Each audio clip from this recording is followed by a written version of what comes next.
रजनीश रंजन पहले से ही sex racket चलाते थे पटना में। वह कई रसूखदार नेता पदाधिकारी को लड़कियां पहुंचाते थे।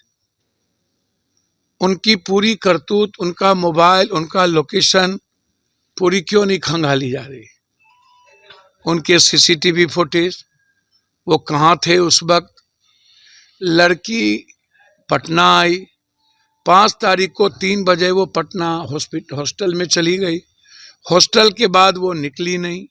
9 बजे अपने माँ बाप से बातचीत की और 9 बजे से लेके 6 तारीख के बीच लड़कियों के साथ घटना घटी। मैंने कई बार कहा कि आप यदि यह कहते हैं कि लड़की ने खोजा 5 दिनों से, लड़की जब घर पे था तो खोज कब रहा था? 5 दिनों से कब खोजा तो फिर जब कोई ड्रग्स लेता किसी दवाई दुकान पे जाके तो उसको तुरंत नींद की गोली को ऑनलाइन चढ़ा देना है। वो चढ़ाया कि नहीं, लड़की गई कि नहीं, उसके नंबर होते हैं, वो भी आपने नहीं बताया। आप परिस्थिति नहीं बताए कि किस कारण से हुआ।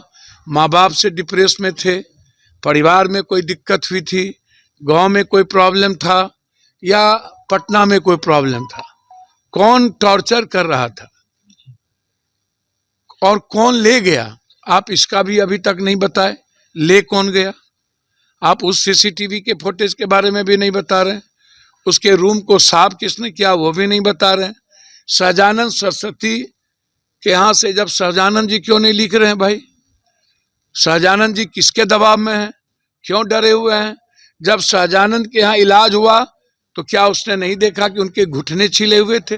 क्या उनके प्राइवेट पार्ट पर चोट था? क्या उनके गर्दन पर चोट था? क्या नाखून नहीं था? फिर सहजानंद ने ट्रांसफर क्यों कर दिया? वो हायर सेंटर क्यों नहीं भेजे जब इतने बड़े और इतने मजबूत डॉक्टर थे और अपने को सबसे मजबूत साफ सुथरा कहते हैं? यह हॉस्पिटल में बड़े बड़े नेता आके इलाज कराते हैं, पीएमसीएच में झगड़ा करते हैं यहाँ आकर के, और इस हॉस्पिटल को प्रभात कुछ क्लीन चिट दे देता है।